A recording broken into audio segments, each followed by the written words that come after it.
What's going on, guys? Welcome to another episode. Let me know if you guys can hear me. Been having some fun audio issues. Let me know. Let me know. What's going on, Catherine? What's going on? What's going on? Let me see. Okay. I can hear everything. All right. So this is going to be a different stream. So let's begin.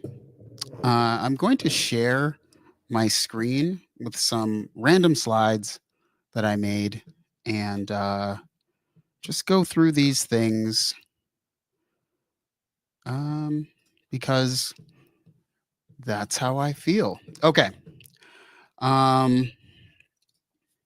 So going to share my precious Canva here, and we're just going to go through some things. So,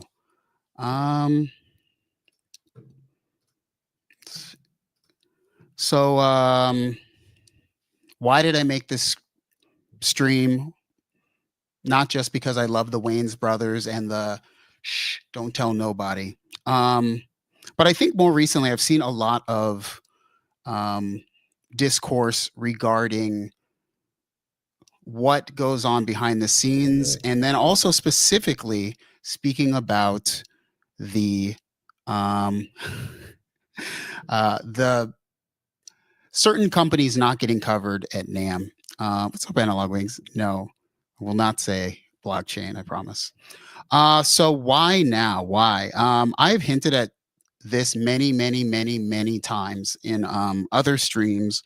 Also saying things like, I really want to get away from, maybe not want to get away, but the whole synth, whatever, realizing that people may have always cared way more than I did about these things. And so why specifically now is the other day I received an email from a company that I had worked with in the past.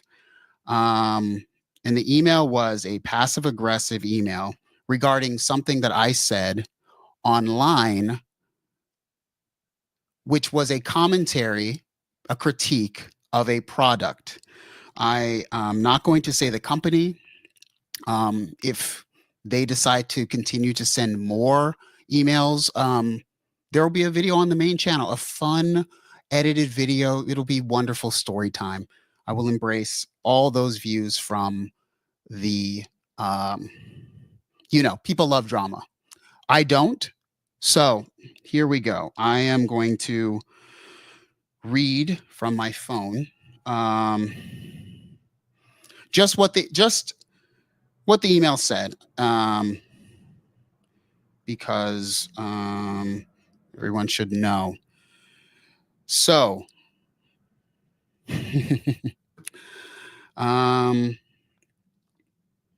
this is just literally this email is out of nowhere, and I kind of explained, but let me just explain even.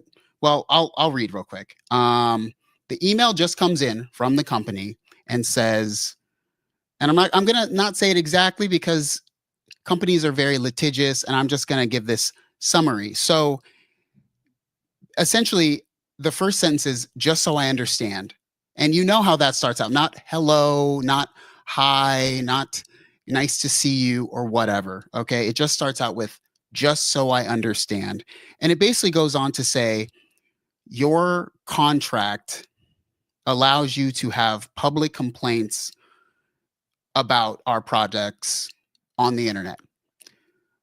I have not worked with this company in 3 years. Okay. The comment I made was about an entirely different product on a video with essentially like the video has 3,000 views, meaning the company had to go deep to find this random video that I essentially made my critique and essentially a commentary about a product that I thought could be improved by not doing what they had done. So um, that's irritating. Um, I'm not a company. I'm a person. I'm a musician. Um, the company, I'm going to say again, I'm not going to say what company it is. If, hey, guess what? You know, hopefully I will continue to ignore the email and not pay them any attention. Um, I am going to also express that when I got this email from this company, I went back and looked at the contract that I signed. Okay. And I'm going to read from the contract because these are the things that people think. This is why people are concerned about honesty, et cetera, around certain things. So, under the heading of let's just say under the heading of confidentiality, this is within a 4-page contract. Um, and I'm quoting, during the term of this agreement, and here's the important part, and for 5 years after its termination. So, what's up, Charity to Living? How are you doing? So essentially, first off, I can have commentary on whatever I want to have. But imagine a company having you do a video about something, and then they want to be able to essentially tie your tongue for 5 years after you do one thing for them. Okay. Now, in my case, I don't think it matters because they are essentially, I don't care. Um, I was giving an opinion and I can give my opinion. I didn't make any video. This was a comment in a comment section of a video. Okay. Um, all right. So that's why I'm doing this now. It's been on my mind for quite a while. And only because it's come to my front door, I'm going to say why. And no, Echocraft. I've never worked with Teenage Engineering. I never had anything from them. No, nothing against Teenage Engineering, but um, so I want to go back to how all this started. How all of this started. So I'm going to show one of my favorite videos because I made it. And so it's my favorite. Let's see. All right. So I'm going to share this, which is a very small thing. What's up, If Dots? Here, one of my favorite videos I ever did, but it all comes to this. The very beginning of the video. This is when it all started. In the summer of 2018, an old school magazine company wrote to me inquiring if I would review a synthesizer. When I asked if I could be 100% honest, they said, quote, focus on the positive. And that got me thinking, focus on the positive? What's that supposed to mean? So this goes back to 2018. A company, also not going to say who, essentially a magazine company, reached out and said, hey, will you review the Uno Synth Pro? So I'll say what it was. It was the Uno Synth. No, it was the Uno Synth, the original. And I just wrote back and said, I'm kind of not very like reviewy. I kind of do fun things. Like it's supposed to be a show. And that is exactly what the company said to me was focus on the positive. I'm not a person who minces words. I didn't get into being a musician on YouTube to be told what to say. Thus, when this was said to me, it immediately put up a red flag about everything that I had read, everything that I had seen regarding the whatever, let's just call it the music tech review industry. Okay. I didn't particularly appreciate that. And, you know, so from 2018, even until now, but now I understand. But from 2018, I had a sort of like, a radar up for these types of companies that were saying that they were going to let you be free and clear and say what you want to say, but then put in contracts things like 5 years later, you can do this thing, but for 5 years, right? Um, so, um, because I knew this, starting in 2018, I started to change everything about what I did. I started to, being that I know that, companies, maybe not always about the viewers and the honesty of the viewers, they're companies, they're businesses. I started to do this. And I don't think a lot of YouTubers do this. This is a contract that I started to send to companies. This contract was between me and 4MS. And yes, I'm sending all the receipts. Yes, this is an entire presentation. So these contracts that I sent were specifically because of a company saying focus on the positive. I'm not going to focus on the positive, and also I'm going to make sure that there's a contract to say that I'm not going to be focusing on the positive. This contract is to essentially make me not liable for litigious companies, and there are many litigious companies in the music tech space. So, anyways, yes, this is the contract. It is from 2018. So I've been doing this for a long time, trying to stay honest. I'm sorry, this is very serious. I'm sorry if you guys came for fun. I'm also trying to not be conspiracy theorist, or this is just first off, this is my take. This is my experience, and this is how I've attempted to do many things to keep the honesty on this channel. So, well, not this channel, but my other channel, of course. All right. So next, the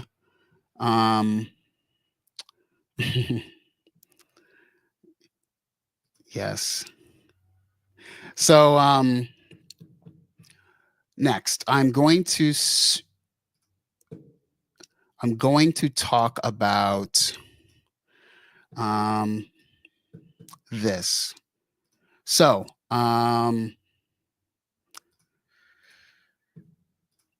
people are people and companies are companies. So I am a person. Do I have a company to protect me from certain things? Sure. But people are people. So I'm a musician. I'm a person. Companies are, say, Sonic State. Companies are, say, Music Radar, right? I don't have a code of conduct. I don't have any specific things I'm supposed to do or shareholders to please. I'm only here to do what I want to do when I want to do it. I have no obligations. I make videos when I feel like making videos, and then I mean, shoot, I swear I have to be the only channel that sits around and puts the damn receipts from purchases in the videos. And I've done this for years, since I don't even know, 2019.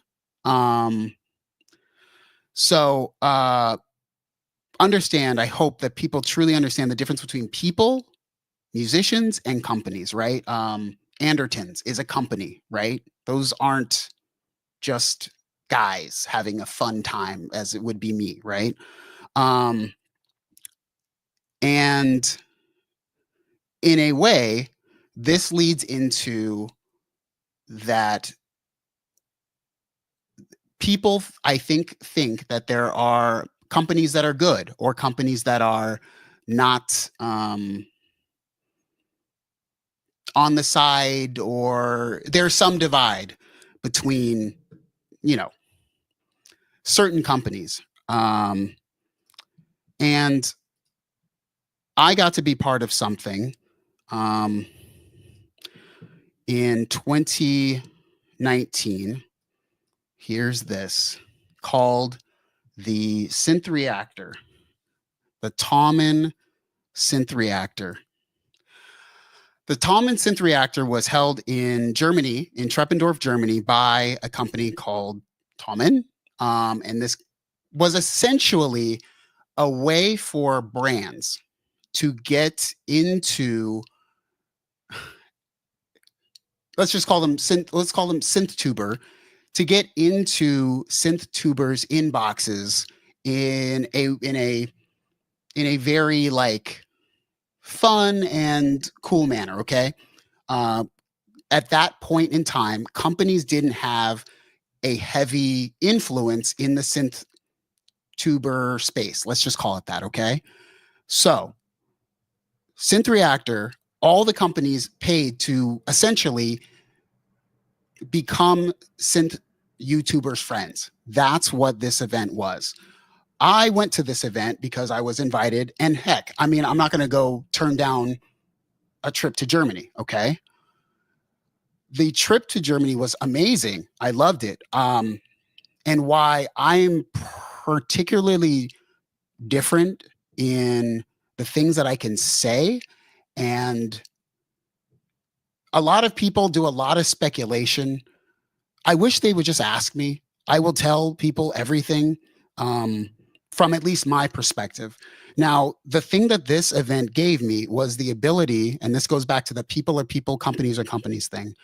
This event gave me the ability to actually meet roughly 20 of the most, let's just call them the biggest synth YouTubers, right? So that goes, Cuckoo, that goes, um, geez, I'm dying on names here.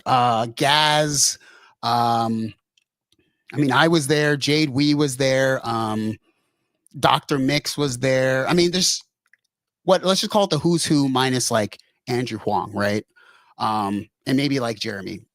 So Bo was there. Accurate Beats, who's not a synth person, but this is the point is I got to know all these people intimately for a week. So I understand their personalities, their interests, and things like that. Now, Synth Reactor 2019. And it's funny. EchoCraft says that's how the synth mafia is born. Maybe. But everyone should know that in Synth Reactor, these are all of the companies that came to Synth Reactor. Korg and Yamaha were the largest companies at Synth Reactor. Did it feel that way? Not really, but whatever. Maybe, right? And I think a name somehow is escaping a lot of people when it comes to what's really going on. Also, I'm just going to say a lot of allegedlys now, okay? Allegedly, okay? So, allegedly, all right? Um, now, lots of companies we love are here, right? Electrons, IKs, the Moogs, this company, HOSA, Modal, this company. So you can think whatever you want to think. I personally thought many, many things about Synth Reactor. And I'm also going to say something that um, essentially also is very important to me regarding this. Before I went to Synth Reactor, due to receiving, I mean, see how I works. This is why it all requires a story. I'm sorry, but going back to the focus on the positive thing, right? I had already been it had already been put into my mind that companies want you to say nice things about them. Most companies, right? They're companies. They are not people. Um, Hence, I went to Synth Reactor with already the mindset of, okay, this is cool, but I am very skeptical. I didn't actually post any videos from Synth Reactor because I thought that there was some kind of like heavy shilling involved, right? Even though shill has lost all meaning at this point. But the point is, I didn't post any videos from NAMM, and I'm sorry, from Synth Reactor, and I kind of, in a way, was trying to do this to keep my integrity. Um, but after a lot of reflection, it was, in my opinion, the wrong thing to do. Um, I think that it was my choice, and nobody said to you have to post something or you don't have to post something. This was my personal choice. Um, but I also apologize for that. I think that um, when I went there, it was very different than what I had expected. Um, I had a great time. But it was, if people want to say the Synth Mafia, yes, that's whatever, fine. That's what it was. And so hopefully you give someone. This is just a fun little video. I'm at. Everyone knows who these people are, right? Everyone knows.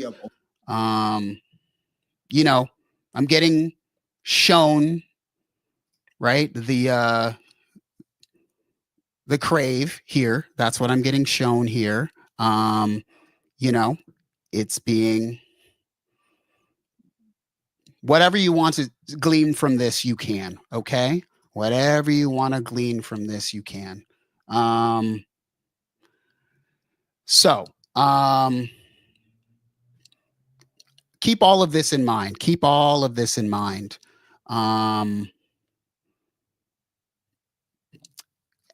Keep all of this in mind. So, Synth Reactor comes and goes. All right. Oh, thank you. Thank you. Yeah. See, there you go. They wanted a stamp of approval in a sense. So there it is. So next, I want to talk about this. This is what you're here to hear anyway, right? The the the synth blackout of NAMM 2025. So before that, this is really for the chat. I really want to speak about who was at NAMM. I've seen a lot of people stating that the big synth YouTubers didn't cover Behringer at NAMM specifically. So in the chat, just start naming every big synth YouTuber that you can name, right? That went to NAMM. Every big one, or just name the big ones that you know of. And since I was at NAMM, I can tell you whether they were at NAMM or not. And this will paint a better picture because this is much more firsthand, not speculation. No, this is not conspiracy theory. So go. Hansvold says Sanjay. So Sanjay C. And good point. Sanjay C is actually the first um the first person I want to talk about. Um Maybe I'm wrong, but I don't consider Sanjay C a synth YouTuber. Sanjay C is a music production general news person. If you scroll through his channel, right, uh, he's installing acoustics. What synth tuber does acoustics? He's doing audio interface comparisons. What synth tuber does audio interface comparisons? He does top studio monitors. He does Cyber Week deals. Oh, he's doing a machine. I don't know if machine counts as a synth, but maybe. Um, More audio interfaces. A dang MIDI controller. I mean, good God, who wants that? Um, I don't know. Plugins, lots of plugins, not a lot of hardware. Yes, Moog Muse. Okay, big time stuff, right? But I wouldn't consider him a synth YouTuber. He does some synths, but he's really a general music production thing, more than anything. Um, you know, that said, um, I of course I hung out with Sanjay, right? But I being that I know Sanjay and we've hung out and we talk, like my thing is I'm talking to him, right? Me and Sanjay don't really talk about synthesizers. To be fully honest, I asked him what was interesting at the show, just as a person to person thing. He didn't say one synthesizer, right? That's just not his thing. That's not he likes them, right? Um, but I bet Sanjay C likes his Rhodes more than he likes synthesizers. So I'll just put that as the first. Maybe he could have covered it, but he just didn't feel like it. Second, Sonic State and Dr. Mix. So Sonic State did cover many Behringer things. But another great point, Echo Craft. Dr. Mix. I know. Maybe I went through too much time getting all of these things pre-stream because I was doing my own thing. I want to know. Okay. I want to know. So Dr. Mix. Now, the backstory will make more sense because I know Dr. Mix. Dr. Mix and I have been friends for years. I like Dr. Mix. He's also a great musician. So I went through Dr. Mix's videos, right? And we'll just watch them, right? Real quick. Turn the sound off. But first thing Dr. Mix is playing is the Rhodes 61. Okay. This Rhodes 61 is, first off, it's $7,000. So F Rhodes, right? He shows music performance stuff. He shows, right? Like most of his whole blog is really wrapped around like performance type synthesizers, performances, right? Like a lot of performances, right? This is a whole episode. Episode 1 is basically all performances and things like that, right? Okay, episode 2. More performances, like more people, like he's at Roland's booth, like, okay, there's that guy, right? But it's like the reason why I'm pointing this out, right? All this stuff is because I know Dr. Mix. This is Dr. Mix's personality. Like when I was with Dr. Mix for an entire week, he loved to perform. That was his personality. His personality was not, ooh, this super cool filter on this synthesizer, like super esoteric. Like the most fun Dr. Mix had at the entire synth reactor was getting to perform live. I think we played on a Nord stage or something. I played and then he played, right? And this goes back to the people are people, companies are companies. Watching these videos from Dr. Mix it's exactly what I would expect from like him being him. He likes performance things. That's him. If he liked Behringer thing, I guess he could have, but that's just not his. uh, You know what I'm saying? He's like a keyboardist. He loves to do that stuff. So you know, um, I think that people are okay. Also, let's go back to me. Right? When is the last? I haven't done a NAMM video since 2018. Not on my channel. I don't have any. I haven't wanted to cover some news. I haven't wanted to. I don't. I just don't. I can't be bothered with um covering NAMM. I'll be honest with you. I just it's exhausting and it's boring to me.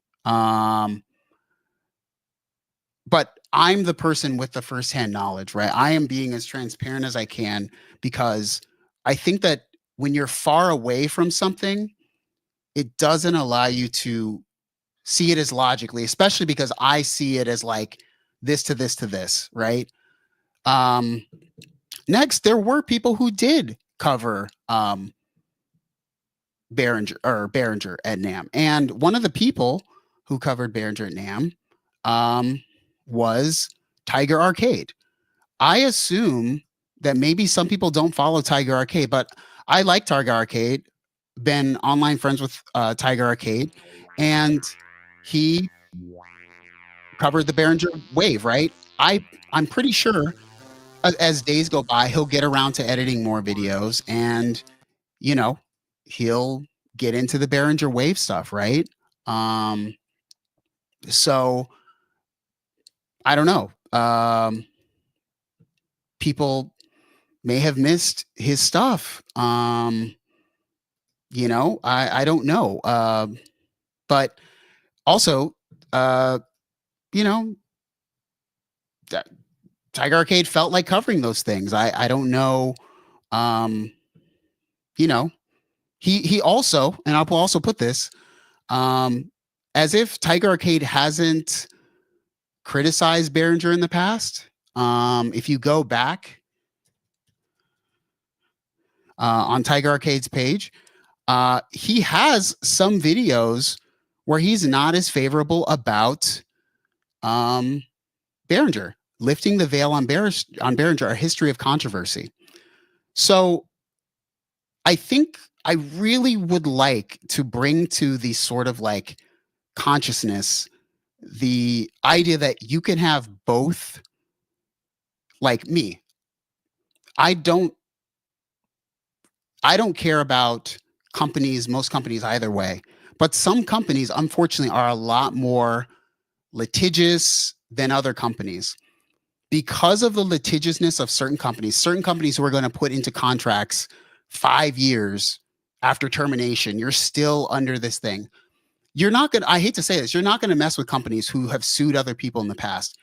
It's just, in a strange way, it's a bad, people say I'll just say it's bad. Let's just say it's bad for business, right? You have to sort of understand that, um, I don't think that, people, well, it depends. It's up to everybody what they decide to want to believe, or not.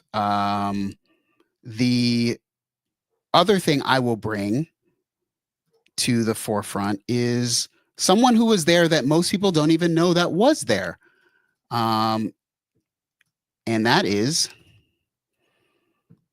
Jorb. Jorb was at NAMM 2025, and nobody probably knows that Jorb was there. Me and Jorb hung out.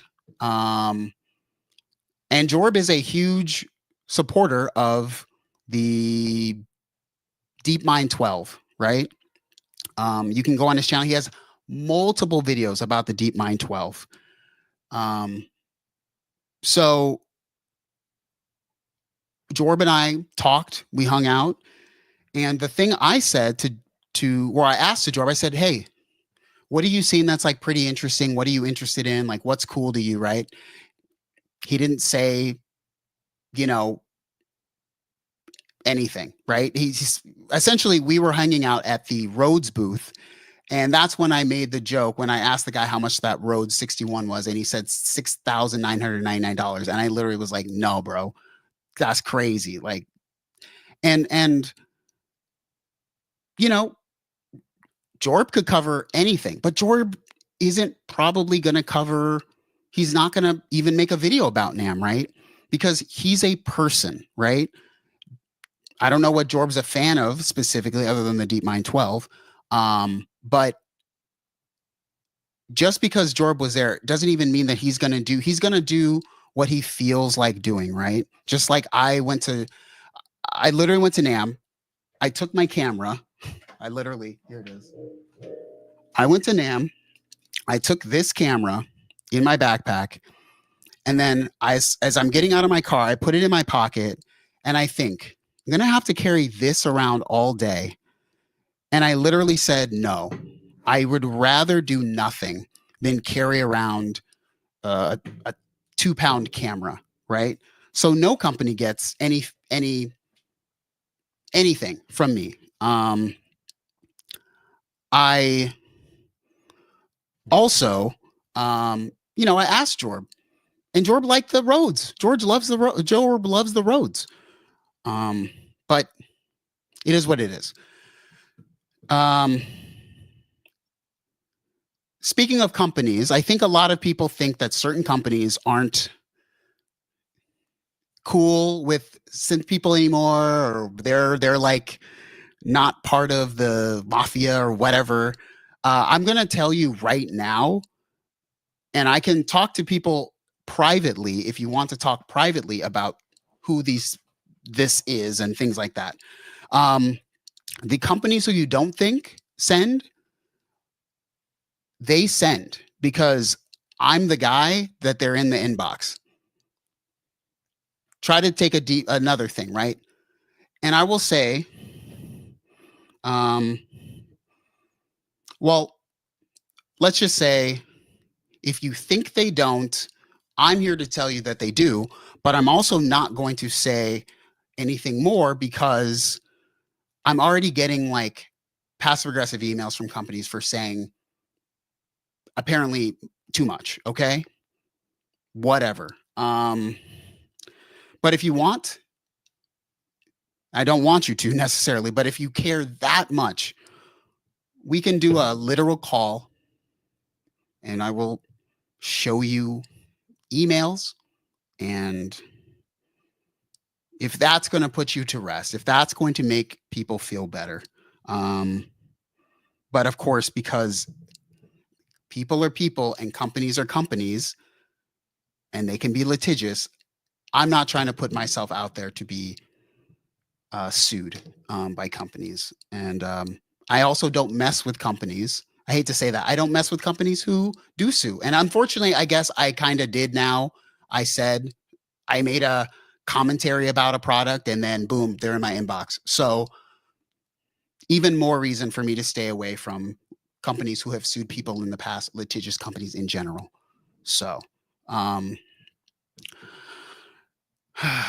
anyway, enough of that. Also,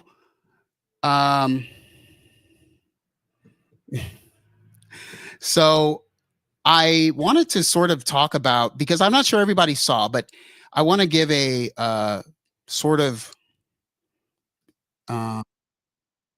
But I could never read it. Hold on. So this is from Synth Addict. Synth Addict, friend of the channel, was at NAMM. And I think that something Synth Addict said as he went down the escalator, he's going in the room, is really what is the true feeling, at least from my experience, about NAMM and anything in general. So let's listen as Synth Addict goes into, let me make this a little larger. Still cloudy, a little bit of sun popping out, very windy.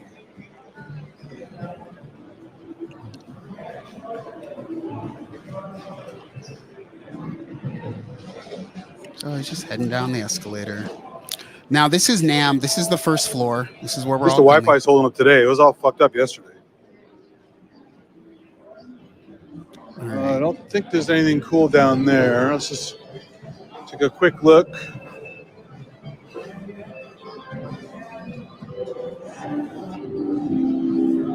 So did anyone catch what was just said? This is the feeling I get people are really missing. I'm going to play it again. I don't think there's anything cool down there. Let's just I don't think there's anything cool down there. This is what everyone says when they go to. If you're not into something, you're not into something. I'm not into, like, I mean, I hate to say it, like, I I don't know how to be into I'm trying to think. Oh, the Melbourne Instruments. What is that thing with the knobs that turn? What is that thing with the knobs that are motorized? Can anyone express? Can anyone tell me what that thing is? Just say it in the chat. The Melbourne, the Nina. You want to know how many times they have tried to get me to like cover the Nina? And I'm just like, bro, I'm just not interested. Like, I'm not gonna make, I don't care. Like, and you're nice about it, but it's like I couldn't be bothered to cover the Nina if they gave it to me for free. I wouldn't do it because I just don't care. And it's my life and it's my time. I always think of things as time. Everyone spends their lives doing the things they think are going to be the best use of their time, even if the thing is harmful, right? Every time a company reaches out to me and wants me to do something, it's like what company was that? Anyway, I forget what that thing was, but I just think of it as this. I'm not going to spend 12 hours of my life making a video even if something is free. It doesn't make sense to like why?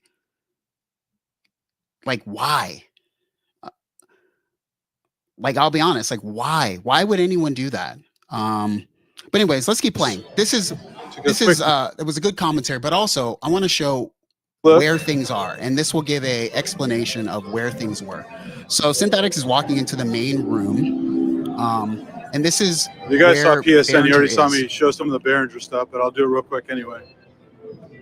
So obviously, it's essentially in the front, right? Yeah, they got some consoles or whatever, Midas stuff over there. Wave, UBXA. Obviously, everyone already knows these things weren't plugged in. These JT whatever, the Prophet clone and the whatever that clone All is. the little guys.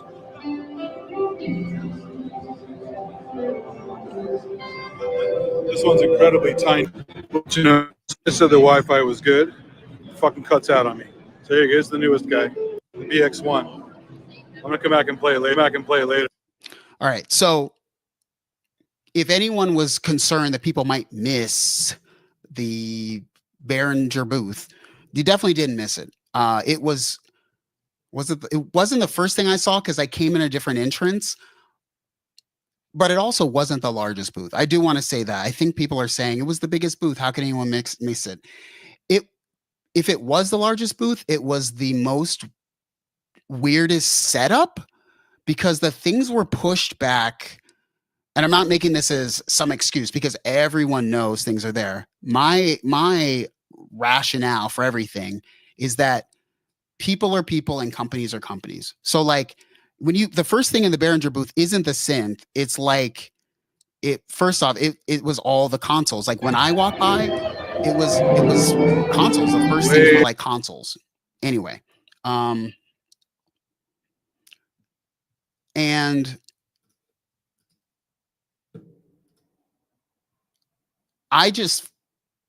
this was the least synth YouTubers I've ever seen at NAMM of any year I've ever gone, any year. So I don't think it's as much people didn't cover it. People just, I don't think Jorb's going to cover anything because he didn't, honestly, his demeanor didn't seem like he was real excited about anything, to be fully honest. He was chilling, happy to see him, gave him a hug, did the whole thing. And it was the same as me. I literally was like, look, I can stand this for a small amount of time, but I'm just like, what's here that's that interesting? I also, I think I'd like to open it up to questions. Also I will say, here's a quick thing, because I think people are very, there's still some conspiracies about certain things. I will say this. Yes, there are people who are people, right? Who really, really, really, really want to succeed or be successful as on Synth YouTube. And these people may make deals with companies to be the only channel that is allowed to show a product. They work out these deals between them and companies. And I'm also not going to say who any of these people are. I'm just going to say that if the reason why people are thinking they're not seeing things is for many, like, how they say the easiest, what do they say? Often the solution is the easiest answer. And that's really what it is. It's like asking me, it's like literally someone getting on my inbox saying, why didn't, so they'll say Noir, but whatever. Why didn't you cover Behringer NAMM? I would literally be like, what do you think? Like, why would I cover Behringer NAMM? Why? It's like me covering Donner at NAMM. It's like me covering NAMM at all. I'm too lazy. The easy answer is he's a lazy guy who won't carry 2 pounds to do anything. It's not a conspiracy. It's not something deeper. It's literally just people are choosing what they want to do with their time. I get old. It gets old. Like I've tried honestly, a lot of things have changed. I mean, I'm probably not going to do a review of a synthesizer like ever again. A lot of things, just behind the scenes, right? I don't even like those things, right? I had to start creating contracts in 2018 because of things I didn't like that I was seeing. And it's why I have story content now. Like most of the content is story based because I just can't be like, I think the solution, this is my thing. So many of the old school people who used to go to NAMM and cover stuff, those people have all like burned out of that stuff, right? There needs to be a new crop of people who want to see things like Behringer and stuff, right? Like if people want to see Behringer, there has to be a new generation of like synth YouTube people. Like I'm good, I'm over it, who want to go to NAMM. I mean, I spent the $150 for my NAMM ticket. I didn't get in for free. I spent my $150 to go to NAMM just to hang out with my friends. Someone else is going to have to do the same thing and cover Behringer, cover whatever it is. There has to be a new generation of people who want to do those things because, I mean, Ben Jordan was there, Venus Theory is there, but you think those guys are going to cover anything synth-wise? They don't care, right? They're doing what I'm doing. They're on to like story stuff content, right? Like, so also I want to open this up. I want questions. I'll be honest. You can ask me things about how much companies paid you, how much blah, blah, blah. I'm going to tell everything. So go ahead right now. I will answer. I will look, you know, let's see. What's up? Echo Crowd. Okay. Listen, I've been to NAMM